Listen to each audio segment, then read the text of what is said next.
السلام علیکم ورحمۃ اللہ وبرکاتہ۔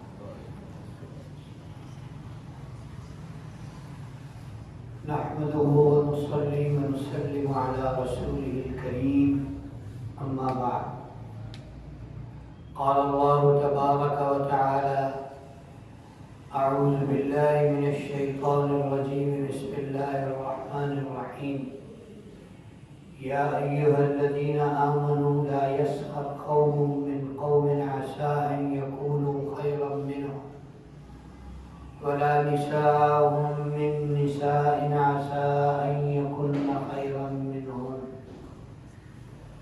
ولا تلمزوا أنفسكم ولا تنابزوا بالألقاب بئس الاسم الفسوق بعد الإيمان ومن لم يتب فأولئك هم الظالمون۔ وقال رسول الله صلى الله تعالى عليه وسلم: الدين النصيحة، أو كما قال صلی اللہ علیہ وسلم۔ میرے محترم دوستو، دین اسلام میں زندگی گزارنے کے کامل، اکمل، مکمل اصول بتائے گئے ہیں۔ یقین جانیے کہ آج ہمارا معاشرہ بگاڑ کی حدوں کو اسی لیے چھو رہا ہے کہ ہم نے معاشرت کو چھوڑ دیا، اس نے معاشرت کو چھوڑ دیا۔ ہر آدمی کی زندگی کے اندر غالب چیز نفسانیت اور نفس پرستی ہو گئی۔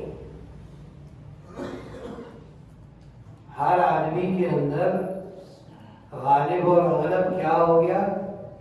نفسانیت، نفس پرستی۔ میرا کام ہونا چاہیے، باقی بھلے بھاڑ میں جائے۔ میرا حق مجھے ملنا چاہیے، میں کسی کا حق ادا کروں نہ کروں، یہ ہمارا ذہن بن گیا۔ نبی کریم صلی اللہ علیہ وسلم نے اس کے الٹ ہمیں سکھایا: اپنے حقوق بھول جاؤ، اپنے حقوق کا مطالبہ نہ کرو، دوسروں کا حق ادا کرو۔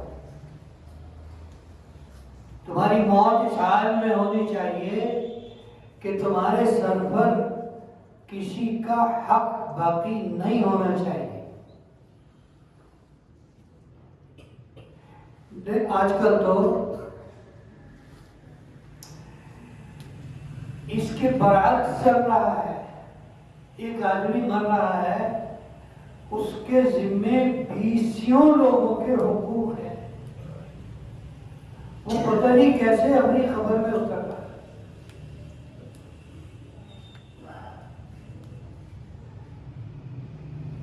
پہلے کسی جمعہ میں ہم نے بات کی تھی جسمانی اور روحانی بیماریوں کی۔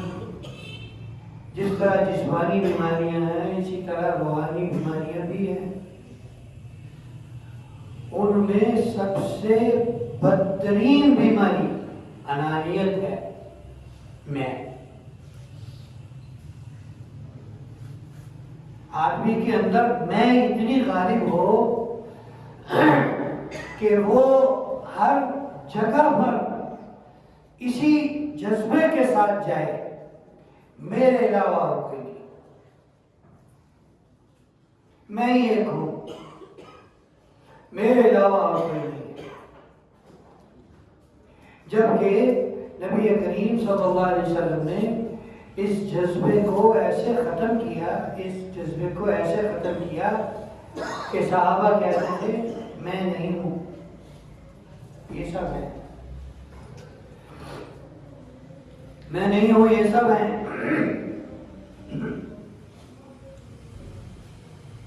اپنی ضرورتیں، خواہشیں نہیں۔ خواہش اور ضرورت میں فرق تو سمجھتے ہوں گے نا۔ اپنی ضرورتیں پس پشت ڈال کر، اپنی ضرورتیں ادھوری چھوڑ کر انہوں نے دوسروں کی ضرورت کا خیال رکھا۔ آپ نے وہ مشہور قصہ سنا ہوگا ایثار کا، قربانی کا، جس پر آیتیں بھی اتری ہوئی، یؤثرون علی انفسہم ولو کان بہم خصاصہ۔ نبی کریم صلی اللہ علیہ وسلم کی خدمت میں ایک مہمان آئے، اللہ کی شان آپ نے اپنے سارے گھروں میں پتہ کروایا کہ کھانا ہے مہمان کے لیے، کہیں بھی کچھ نہیں تھا۔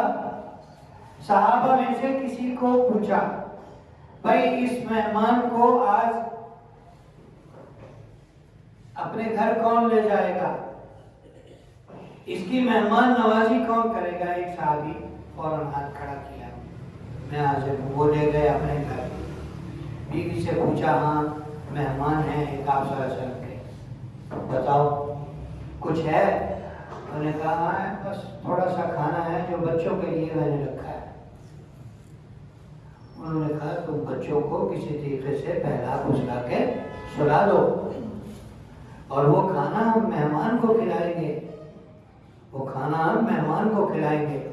اب جب مہمان گھر میں آتا ہے تو اس میں مہمانی اور میزبانی کے اصولوں کے اندر یہ بات ہے کہ میزبان ساتھ بیٹھ کے کھانا کھائے، یہ وہاں کی روایت تھی ایک۔ چنانچہ کہنے لگے کہ کھانا کم ہے، اب یا ہم کھائیں گے یا مہمان کھائے گا، ہم بھی کھائیں گے تو مہمان کے حصے میں تھوڑا آئے گا، وہ بھوکا رہے گا۔ تو نبی کریم صلی اللہ علیہ وسلم کا مہمان بھوکا رہے ہمارے گھر میں، یہ نہیں ہو سکے گا۔ تو میاں اپنی اہلیہ کو کہہ رہے ہیں، اپنی بیگم کو کہہ رہے ہیں، جب کھانا تم لگا چکو تو تم چراغ صحیح کرنے کے بہانے اٹھنا اور تم اس کو بجھا دینا۔ اوہ یہ تو خراب ہو گیا، بتی نیچے گر گئی تیل میں، اب تو یہ جلے گا نہیں، چلو اب ایسے ہی کوئی بات نہیں ہے، آدھے پونے گھنٹے کی بات ہے، کیا چلا رہا۔ ہم ساتھ بیٹھے ایسے ہی ہاتھ ہلائیں گے، منہ ہلائیں گے اور مہمان سیر ہو کر کھانا کھا لے گا۔ چنانچہ ایسے ہی ہوا، کسی نے نہیں دیکھا۔ کیا واقعی کسی نے نہیں دیکھا تھا؟ کیوں جی؟ اللہ نے دیکھا تھا۔ چنانچہ صبح فجر سے پہلے پہلے یہ آیتیں اتر چکی تھی، فرشتہ یہ قصہ لے کر آپ صلی اللہ علیہ وسلم کی خدمت میں حاضر ہو چکا تھا۔ رات آپ کے صحابی نے اور آپ کی صحابیہ نے مہمان کے ساتھ یہ ایثار اور قربانی کا معاملہ کیا ہے۔ صحابہ کو یہ سکھایا گیا تھا، صحابہ کو یہ سکھایا گیا تھا۔ آج کا مسلمان کئیوں کا حق کھائے ہوئے ہے اور کھائے جا رہا ہے، مسلسل کھائے جا رہا ہے، حق نہیں دے رہا، اور آپ اس سے گھنٹوں بحث کر لیں، گھنٹوں بحث کر لیں، ایسے ہے جیسے بھینس کے آگے بین بجا رہے ہیں، دیوار سے بات کر رہے ہیں۔ اتنے دل سخت ہو گئے دنیا کی محبت میں کہ وہ انانیت پرستی سے نکلنے کو تیار ہی نہیں ہے، حالانکہ ان کے ہر لمحے کام ایسے ہیں کہ ان پر اللہ کی پکڑ آ سکتی ہے، اور انہیں پتہ بھی نہیں ہے کہ یہ جو دنیا میں اتنا آگے نکل رہے ہیں اور حق تلفی کرتے ہوئے، یہ اللہ کی پکڑ ہی تو ہے، یہ اللہ کی پکڑ ہی تو ہے، اور کیا ہے؟ دوسروں کی زندگی جہنم بنا کر وہ مطمئن ہے میرا تو بڑا اچھا گزارا ہو رہا ہے، مجھے مجھ پر تو اللہ کا بڑا کرم ہے، تجھ پر اللہ کا کرم نہیں ہے، تجھ پر اللہ کا قہر ہے، تجھ پر اللہ کا قہر ہے۔ ہمارے بڑے بہت سارے اکابرین ایسے گزرے ہیں جو ان لوگوں سے ہدیہ وصول نہیں کرتے تھے جنہوں نے بہنوں کا حصہ وراثت سے ادا نہیں کیا۔ بیٹیوں کا حصہ وراثت سے ادا نہیں کیا، ان سے ہدیہ نہیں لیتے تھے کہ تمہارا سارا مال حرام ہے، تمہارے مال میں اللہ کا غضب اور اللہ کا قہر ہے، تم نے اپنی بہنوں کا حصہ کھایا، اپنی بیٹیوں کا حصہ کھایا۔ ہمارے یہاں عام رواج ہے، بچی کی شادی کر دی، شادی کر دی، حصہ کون سا حصہ؟ بچیوں کا بھی حصہ ہوتا ہے۔ ہم نے تو یہی سب سوچا تھا کہ بچیوں کی شادی کر دیں بس کافی ہے، نہیں، وراثت سے ان کا حصہ نہ دیا۔ یہاں تو ایسے ایسے کھلاڑی، ایسے ایسے فنکار ہیں کہ جال سازی سے ساری جائیداد اپنے نام لگوا دی، بھائی کیا بہنیں کیا سب کو معلوم کر دیا۔ وہ تو خدا نے کوئی دوسروں کا بھلا کیا، پتہ لگ گیا کہ یہ صاحب نے یہ کارنامہ دکھایا، پھر سب نے کمرے میں بند کر دیا، آؤ ادھر، تیری ایسی کی تیسی۔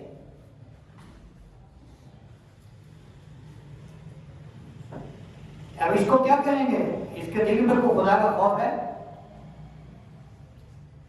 اسے سب کا حق اپنے نام لگوا دیا، اس کا ہو جائے گا، اس کو پچ جائے گا، وہ ہضم ہوگا اس کو؟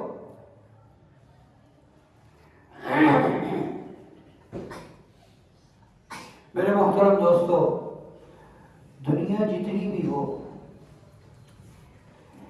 دو چیزوں میں سے ایک چیز ضرور ہوگی۔ ہمارے پاس جتنی بھی دنیا کی نعمتیں ہو جائیں، دولت ہو جائے، جائیداد ہو جائے، کاروبار ہو جائے، پراپرٹیاں ہو جائیں، جو کچھ بھی ہے، دو کاموں میں سے ایک ہوگا، یا وہ نہیں رہے گی یا ہم نہیں رہیں گے۔ میری بات سمجھیں آپ؟ یا وہ نہیں رہے گی اگر کسی نے کسی کا حق مار کر، کسی نے کسی کا حق مار کر دولت بڑھائی ہوئی ہے، تو ایسی دولت تو قبر میں اس کے لیے وہ کیا بنے گا؟ والذین یکنزون الذهب والفضة ولا ينفقونها في سبيل الله فبشرهم بعذاب أليم۔ جس نے مال و دولت کو اسٹاک کیا، جمع کیا اور جوڑ جوڑ کے رکھا اور اسے خرچ نہیں کیا، اللہ فرما رہے ہیں اس کو دردناک عذاب کی خوشخبری سنائے۔ یوم یحمى علیہا فی نار جہنم وتکوی بہا جباہہم وجنوبہم وظہورہم ھذا ما کنزتم لانفسکم فذوقوا ما کنتم تکنزون۔ اس سونے چاندی کی، اس مال و دولت کی لوہے کی سلاخیں بنا کر، لوہے کے راڈ بنا کر جہنم کی آگ میں گرم کر کے اس کے چہرے پر، اس کی پیشانی پر، اس کی پشت پر اللہ تعالیٰ اس سے داغ لگائیں گے، اور وہ اس کے گرم گرم وہاں لگایا جائے گا اور کہا جائے گا ھذا ما کنزتم لانفسکم، یہ وہ ہے جو سارا تم نے جال سازیوں سے یا جال سازیوں سے نہیں، دنیا کی محبت میں اپنے لیے اکٹھا کیا۔ فذوقوا ما کنتم تکنزون، اب جو تم نے جمع کیا تھا نا، اب نکلو اسے، اب اس کا مزہ چکھو۔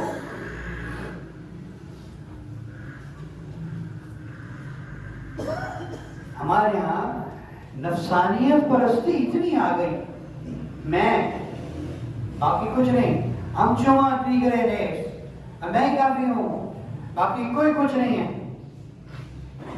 صرف اسی جذبے کے تحت بہت سارے لوگوں کے حقوق کھائے جانے ہیں اور مارے جانے ہیں۔ پیسے مارنا، پیسے دبانا، دوسرے کا حق غصب کرنا، آج کل اس کو لوگ کچھ سمجھتے ہی نمازیں پڑھ رہا ہے مطمئن ہو کر، لاکھوں روپے دوسروں کے دبائے ہوئے دے نہیں گئے، حج کری جا رہے ہیں، حج فرض ادا ہو گیا، اس کے بعد نفلی حج ضروری نہیں ہے، قرض ادا کرنا فرض ہے۔ قرض ادا کرنا کیا ہے؟ فرض ہے۔ علماء تو یہ کہتے ہیں کہ جو جائیدادیں ادھر ادھر لے کے رکھی ہوئی ہیں اور لوگوں کا قرض ادا نہیں کر رہا، اس کے لیے جائیداد لینا صحیح نہیں ہے، وہ بیچ کے قرض ادا کرے۔ عبادات کو ہم عبادت سمجھتے ہیں، مالی معاملات کو ٹھیک رکھنا عبادت نہیں سمجھ رہے، اللہ کا حکم نہیں سمجھ رہے تھے۔ عبداللہ بن مبارک رحمۃ اللہ علیہ حج کے سفر پر جا رہے تھے، نفری حج تھا، ساتھ ایک خادم بھی تھا، منشی، سامان سفر بھی تھا، جا رہے ہیں، ایک جگہ سے گزر رہے تھے تو دیکھا کہ نیچے کچرا کنڈی ہے، کچرے کا ڈھیر ہے، وہاں پر 3 بچیاں کھڑی ہیں اور وہ ایسے دائیں بائیں دیکھ رہی ہیں جیسے کوئی آدمی گڑبڑ کرنے سے پہلے دائیں بائیں دیکھتا ہے، کوئی دیکھ تو نہیں رہا۔ انہوں نے دائیں بائیں کا جائزہ لیا کہ کوئی نہیں دیکھ رہا، تو نیچے سے کوئی چیز اٹھائی اور چلنے لگے ایک طرف، تینوں بچے ایک طرف چلیں گے۔ عبداللہ بن مبارک رحمۃ اللہ نے بھاگ کے ان کے پیچھے ہوئے، کھٹک گئی۔ کھٹک اسی لیے گئی کہ ان کا دماغ اور دل دونوں مسلمانوں کی خیر خواہی میں سوچ اور فکر میں مبتلا رہتا تھا، ان کا دماغ اور دل دونوں مسلمانوں کی بھلائی کا جذبہ اپنے اندر لیے ہوئے تھا، ان کے پیچھے بھاگے اور انہیں پکڑا، ان سے پوچھا یہ کیا ہے، تو نے جو چھپایا ہوا ہے کپڑے کے، یہ کیا ہے؟ خاموش۔ پھر پوچھا بیٹے بتاؤ کیا ہے، پھر خاموش۔ پھر وہ بچی رونے لگی اور اس نے وہ کپڑا چھوڑا تو مرغی، مری ہوئی مرغی اس سے نکل کر نیچے گری، اور انہوں نے کہا کہ بیٹے یہ مردہ مرغی سے تمہارا کیا کام ہے؟ تو روتے روتے بچی نے کہا کہ ہم یتیم ہیں تینوں، نہ ہماری ماں ہے نہ ہمارا باپ ہے، دونوں دنیا سے چلے گئے، کمانے والا کوئی نہیں ہے، ہمارا خیال کسی نے نہیں کیا، نہ دائیں کے پڑوسی نے، نہ بائیں کے، نہ پیچھے کے، نہ آگے کے پڑوسی نے، کسی نے ہماری خیر خبر نہیں رکھی۔ اب ہم 3 دن سے تینوں بھوکی ہیں اور شرعاً حرام کھانا ہمارے لیے حلال ہو چکا ہے، جائز ہو چکا ہے اپنی جان بچانے کے لیے، اس لیے یہ مردہ مرغی اٹھائی۔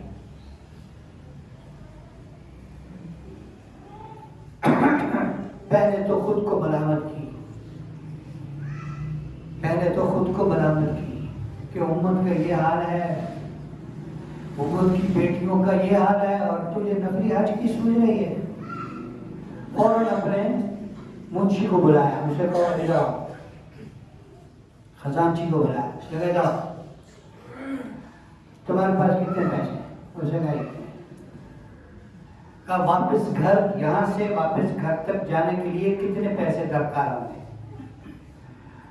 کوئی 600 درہم کافی ہوں گے، بہت۔ پیچھے کتنے بچیں گے؟ پیچھے 12,000 بچتے ہیں، 12,000 ان کو دے دیں۔ 12,000 چاندی کے سکے، ایک بڑی دولت تھی یہ، کہا ان کو دے دو، تو دے دیے اور یہ چلے گئے۔ اب حج کا موسم گزرا، جو لوگ حج پر گئے تھے وہ واپس آ گئے، آ کر ایک آدمی ان کے پاس آیا، کھجوروں کا توڑا اور ٹھہرا لے کر کہ حضرت یہ آپ کی کھجوریں، آپ نے مجھے کہا تھا، آپ نے مجھے امانت دی تھی کہ میں وہاں جا کر تم سے لے لوں گی۔ انہوں نے کہا کون سی امانت؟ کہا نہیں میں تو گیا ہی نہیں آج پر۔ حضرت آپ مذاق کر رہے ہیں، آپ نے خود ہی تو مجھے یہ دیا اور اب آپ کہہ رہے ہیں میں گیا ہی نہیں۔ خیر وہ تو کہنے لگا یہ آپ کی ہے، آپ نے دیا، بھول گئے ہوں گے، آپ بھول گئے ہوں گے، یہ آپ کی ہے، آپ نے مجھے دی، اب مجھے تو یاد ہے، آپ کو یاد نہیں ہے تو میں کیا کروں گی، یاد رکھی ہے میں جاؤں۔ تھوڑی دیر کے بعد ایک اور آدمی آیا، کہنے لگا حضرت یہ زمزم کے کین ہے، یہ آپ نے مجھے کہا تھا یہ اپنے سامان میں رکھ لو بھائی، میں واپس آ کر تم سے لے لوں گا وہاں۔ میں کہا یار یہ میں نے کہاں دیے تمہیں، میں تو گیا ہی نہیں حج پر۔ کیا کر رہے ہیں آپ بھول گئے، لگتا آپ بھول گئے۔ پھر چند دن کے بعد ایک آدمی آیا، اس نے کہا حضرت یہ آپ کی امانت ہے تھیلی، آپ نے کہا تھا اس میں 24,000 درہم ہے، یہ بھی تم رکھ لو، میں تم سے واپس جا کے اپنے شہر میں لے لوں۔ آپ نے منگوایا نہیں، میں نے کہا میں خود جا کے دے ہوں، آپ کی امانت ہے۔ اب عبداللہ بن مبارک رحمۃ اللہ علیہ سر پکڑ کے بیٹھے ہوئے ہیں کہ یہ چل کیا رہا ہے، یہ کیا سین ہو رہا ہے۔ تو رات کو خواب میں نبی کریم صلی اللہ علیہ وسلم کی زیارت نصیب ہوئی، آپ نے چھوٹتے ہی فرمایا، ملتے ہی فرمایا عبداللہ اور کتنے ثبوت میں تمہیں دوں کہ تمہیں یقین آ جائے کہ تمہارا حج اگرچہ تم نے نہیں کیا، اللہ نے حج قبول کر لیا تمہارا، اور کتنے ثبوت دوں تمہیں۔ اور سنو، فرمایا سنو، وہ جو تم نے جن 3 بچیوں پر ترس کھایا تھا نا، وہ میری بیٹیاں تھیں تینوں، سید تھی، سادات میں سے تھی۔ میری ایک بیٹی نے تجھے دعا دی تھی کہ انکل اللہ آپ کا حج قبول کرے، تو اللہ نے تمہارا حج قبول کر لیا، اور اس کے ثبوت میں نے تمہیں دے دیے۔ پھر میری ایک بیٹی نے تمہیں دعا دی تھی کہ اللہ آپ کو جنت میں گھر دے، اللہ نے جنت میں تیرے لیے گھر بھی بنا دیا۔ میری تیسری بیٹی نے تیرے لیے دعا کی تھی کہ آپ نے ہمیں جو پیسے دیے ہیں اللہ آپ کو ان کا بہتر بدلہ دے، تو تم نے 12 دیے تھے، اللہ نے 24 واپس کیے تمہیں، وہ بھی دعا قبول ہو گئی۔ پھر فرمایا اور سنے گا، آپ صلی اللہ علیہ وسلم فرمایا اور سنے گا، ایک دعا میں نے بھی تیرے لیے کی، اللہ نے وہ بھی قبول کر لی۔ کہا اللہ کے رسول وہ دعا کیا ہے؟ کہ میں نے اللہ سے دعا کی کہ اللہ عبداللہ نے میری بیٹیوں پر رحم کیا ہے، آپ قیامت تک اس کے لیے ایک فرشتہ مقرر کر دیں جو ہر سال اس کی طرف سے حج کرے، وہ بھی قبول ہو گئی۔ یہ ہے دوسروں کا خیال رکھنے کے فائدے۔ ہم کہتے ہیں خرچ کریں گے مر جائیں گے، کام ہو جائے گا۔ اللہ کہہ رہے ہیں میرے لیے خرچ کرو، مجھے دو، میرے سے بڑا تاجر کوئی نہیں ہے، میں تمہارے مال کو بڑھاؤں گا۔ یہ بات ہماری عقل میں نہیں آتی، چھوٹی ہے نا اور ناقص بھی ہے، ہماری سمجھ میں نہیں آتی کہ اللہ کو دوں گا تو اللہ، جس اللہ نے پہلی دفعہ بغیر کچھ دیے مجھے اتنا کچھ دیا ہے، جب میں اللہ سے تجارت شروع کروں گا تو اللہ واپسی پر کتنا دیں گے، یہ بات ہماری سمجھ میں نہیں آتی۔ پلٹا کے اللہ کتنا دیں گے، یہ بات ہماری سمجھ میں نہیں آتی۔ اگر ہم اپنا کاروبار، اپنا بزنس، اپنا سب کچھ علماء کے، مفتیان کے مشورے سے کریں تو آج کل تو ہر خوف خدا رکھنے والا عالم اور مفتی یہ کہہ رہا بھائی اپنی تجارت میں اللہ کو پارٹنر بناؤ، کہ 10% اللہ کا، پوری کمائی میں 10% اللہ کا۔ 100 روپے میں 10 روپے اللہ کو دیے، یار کچھ زیادہ ہے، لیکن اللہ جو واپس کریں گے، اللہ کا جو 10% ہوگا واپس، وہ بتائیں کتنا ہوگا۔ خدا کی قسم ہماری نسلوں سے نہیں سنبھالا جائے۔ حضرت مولانا یحییٰ صاحب کاندھلوی رحمۃ اللہ علیہ، جو حضرت شیخ الحدیث مولانا زکریا صاحب رحمۃ اللہ علیہ کے والد ہیں، ان کے یہاں بھی اور حضرت شیخ کے یہاں بھی اس بات کا اہتمام تھا کہ جو حقوق ہمارے اوپر ہیں لوگوں کے، وہ ہم نے ادا کرنے، ارے کچھ بھی ہو جائے، اور جو لوگوں کے ہم پر ہیں ہم اس کے ذمہ دار نہیں ہیں۔ وہ ادا کریں نہ کریں، یہ زبردستی تھوڑی ہے، زبردستی کا سودا تھوڑی ہے، وہ ادا کریں تو ان کے، نہ کریں تو ان کے سر پر ہے۔ چنانچہ بعض رشتے دار لڑے ہوئے تھے، ان سے ملتے نہیں تھے۔ حضرت شیخ کا معمول تھا پوری زندگی حوصلہ دیکھے، ضرب دیکھے، ان کے گھر جاتے، دروازہ بجاتے، وہ اندر سے پوچھتے کون؟ تو حضرت شیخ بھائی سے آواز لگاتے زکریا، تو وہ دروازہ نہیں کھولتے تھے، کہتے تھے تمہاری ہماری کبھی ملاقات نہیں ہوگی، جاؤ واپس آئے۔ لیکن پوری زندگی مستقل ان کے گھر جاتے رہے اور انہوں نے گھر آنے کی اجازت نہیں دی، کیونکہ میرے ذمہ یہ ہے یہاں تک آنا، دروازہ توڑ کر اندر جانا ملنا یہ میرے ذمہ نہیں ہے۔ آپ صلی اللہ علیہ وسلم نے فرمایا لیس الواصل بالمکافی، بدلے میں ملنے والا صلہ رحمی کرنے والا نہیں ہے کہ وہ ہمارے یہاں آ رہا ہے، یار ہمیں بھی اس کے یہاں جانا چاہیے، وہ ہمارے باپ کے مرے پر آیا تھا ہمیں بھی جانا چاہیے، نہیں۔ آپ نے فرمایا کہ صلہ رحمی تو وہ کر رہا ہے کہ دوسرا آپ سے قطع رحمی کر رہا ہے، آپ اس سے کیا کر رہے ہو؟